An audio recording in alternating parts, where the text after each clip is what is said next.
2014 में दुनिया ने Islamic state of Iraq and Syria ISIS को पहली बार तब जाना जब वो इराक और मिडिल ईस्ट में ब्लाडी कॉन्क्वेस्ट के साथ ग्लोबल सीन पर उभर कर आया। ISIS अपनी बर्बरिटी के लिए मशहूर हो गया। उन्होंने कैदियों के सर काटे, लोगों को जबरदस्ती गुलामी में धकेला और जो भी उनके एक्सट्रीमिस्ट आइडियोलॉजी के खिलाफ था उसे तबाह कर दिया। अगस्त 2014 में छोटा सा यजीदी एथनिक ग्रुप इस ब्रूटेलिटी का पूरा जोर झेलने वाला था। आज हम 21st सेंचुरी में गुलामी, डेप्रिवेटी और मास मर्डर की एक कहानी एक्सप्लोर करते हैं, इराक के यजीदीज का जेनोसाइड। यजीदीज एक छोटा कुर्दिश एथनिक ग्रुप है जो परंपरागत रूप से इराक में छोटे छोटे हिस्सों में रहते आए हैं, जिसे आमतौर पर कुर्दिस्तान कहा जाता है। स्टेट्स और एम्पायर्स के लगातार जुल्म के बावजूद उन्होंने अपनी कम्युनिटीज, लैंग्वेज, कल्चर और रिलीजियन को बचाए रखा। उनका धर्म मोनोथिस्टिक है, लेकिन अब्राहमिक नहीं, बल्कि इसके रूट्स ज्यादातर एंशिएंट पर्शियन जोरास्ट्रियन बिलीफ से जुड़ी है। ये धार्मिक फर्क ही उनके परसिक्यूशन का एक बड़ा रीजन बना। जब 2014 में ISIS आया तो उन्होंने यजीदीज को डीमन वर्शिपर्स के रूप में देखा। 1 अगस्त को ISIS ने नॉर्दर्न इराक के नीनेव प्लेन्स में अपना डेडली ऑफेंसिव शुरू किया। यजीदी सीधे उनके रास्ते में थे, खासकर सिंजार शहर में। 3 अगस्त को ISIS फोर्सेस ने सिंजार पर कब्जा कर लिया। हंड्रेड्स ऑफ मैन को मार दिया गया। जो जिंदा बचे उन्हें कैद कर लिया गया और बाद में एग्जीक्यूट कर दिया गया। मास ग्रेव्स खोदी गई और कुछ विक्टिम्स को तो जिंदा ही दफना दिया गया। शहर में फंसे लोगों के लिए ये धरती पर ही नरक था। फारू सिंजार का ही एक रहने वाला था। उसे उसके पिता और भाई के साथ ISIS ने पकड़ लिया और लगभग 80 और आदमियों के साथ एक फील्ड तक मार्च करवाया। फारू ने अपने पिता और भाई को अपने ही आंखों के सामने गोली लगते हुए देखा। फारू ने दूसरे लाश के नीचे मुर्दा बनकर रहकर अपनी जान बचाई और कुछ घंटों बाद भाग निकला। बाद में उसे पता चला कि उसके परिवार के बाकी लोग ISIS के हाथ लग चुके थे और फिर कभी दोबारा नहीं दिखे। ISIS ने आसपास के गांव में यजीदीज का शिकार किया, मर्दों को एग्जीक्यूट किया और औरतों और बच्चों को पकड़ लिया। हरदन और कोचो जैसी गांव में पूरी की पूरी मेल पॉपुलेशन मिटा दी गई। सिर्फ कोचो में एक ही दिन में लगभग 400 मर्दों को एग्जीक्यूट कर दिया गया। औरतों और बच्चों को कैप्टिव बनाकर ले जाया गया।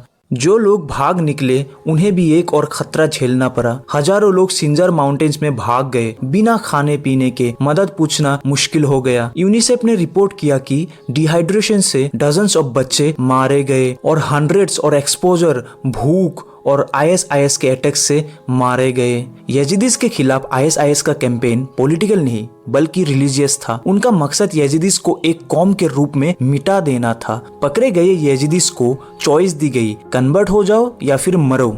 जो मना करते थे उन्हें मार दिया जाता था। होली साइट्स को भी तबाह किया गया, जैसे शेख मंद श्राइन, जिसे बचाने की कोशिश कर रहा बुजुर्ग यजीदी मर्दों को भी मारने के बाद उड़ा दिया गया।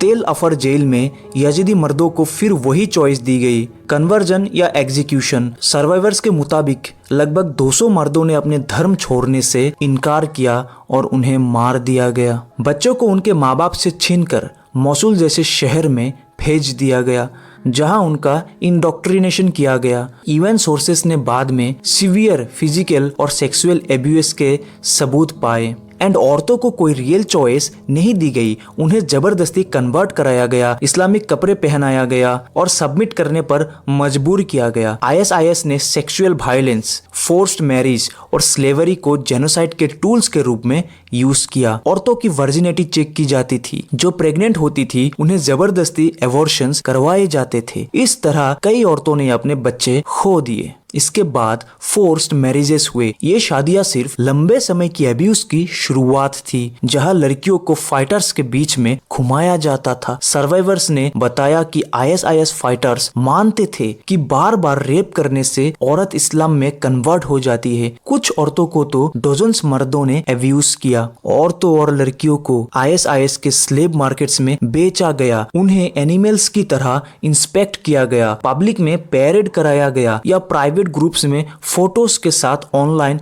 बेचा गया। आईएसआईएस ने इस एनस्लेवमेंट को खुलेआम जस्टिफाई किया और इसे रिलीजियसली सैंक्शनड बताया। न्यूयॉर्क टाइम्स की रिपोर्ट में एक आईएसआईएस फाइटर का जिक्र है जो कहता था कि कुरान उसे नॉन मुस्लिम लड़कियों का रेप करने का हक देता है। बाद में विक्टिम्स ने रिपोर्टर्स को बताया कि उनके कैप्टर्स मानते थे कि रेप एक तरह की प्रेयर है। बहुत कम लड़कियां भाग पाई। एक सर्वाइवर लामिया बशर को 16 की उम्र में पकड़ा गया, बार बार बेचा गया, एब्यूज किया गया और बॉम्ब्स बनाने पर मजबूर किया गया। लगभग 2 साल बाद वो भाग निकली, लेकिन उसके साथ भागने वाली एक 20 साल की औरत और एक 8 साल की लड़की लैंडमाइन ब्लास्ट में मर गई। लामिया बच गई, लेकिन एक आंख की रोशनी खो बैठी। अगस्त 2014 के एंड तक ज्यादातर यजीदीस या तो भाग चुके थे या फिर मार दिए गए थे या फिर एनस्लेव्ड या कन्वर्ट कर दिए गए थे। आईएसआईएस ने 2017 तक सिंजर पर कब्जा रखा, लेकिन 80% से ज्यादा यजीदीज ने कभी वापस ना लौटने का फैसला किया। घर तबाह हो चुके थे, सड़कों पर एक्सप्लोसिव्स पड़े थे और मास ग्रेव्स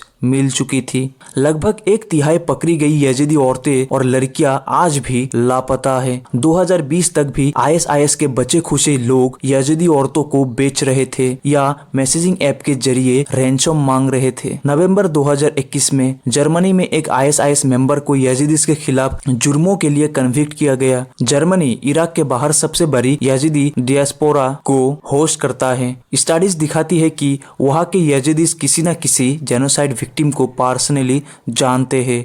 अंदाजन 5000 यजीदीज मारे गए और 10,000 तक किडनैप या एनस्लेव किया गया। इतनी छोटी कम्युनिटी के लिए इतने कम समय में ये 25वीं सेंचुरी के सबसे भयानक जेनोसाइड में से एक था। फोर्स्ड कन्वर्जन, सेक्सुअल स्लेवरी, मास किलिंग्स और होली साइट्स की तबाही का मकसद यजीदीज को पूरी तरह मिटा देना था। यूनाइटेड नेशंस और कई देशों ने इस घटना को ऑफिशियली जेनोसाइड माना और अब तक कई औरतें लापता है एंड बहुत सारे लाशें नहीं मिल पाई है। यजीदीज का दर्दनाक सफर अभी खत्म नहीं हुआ है।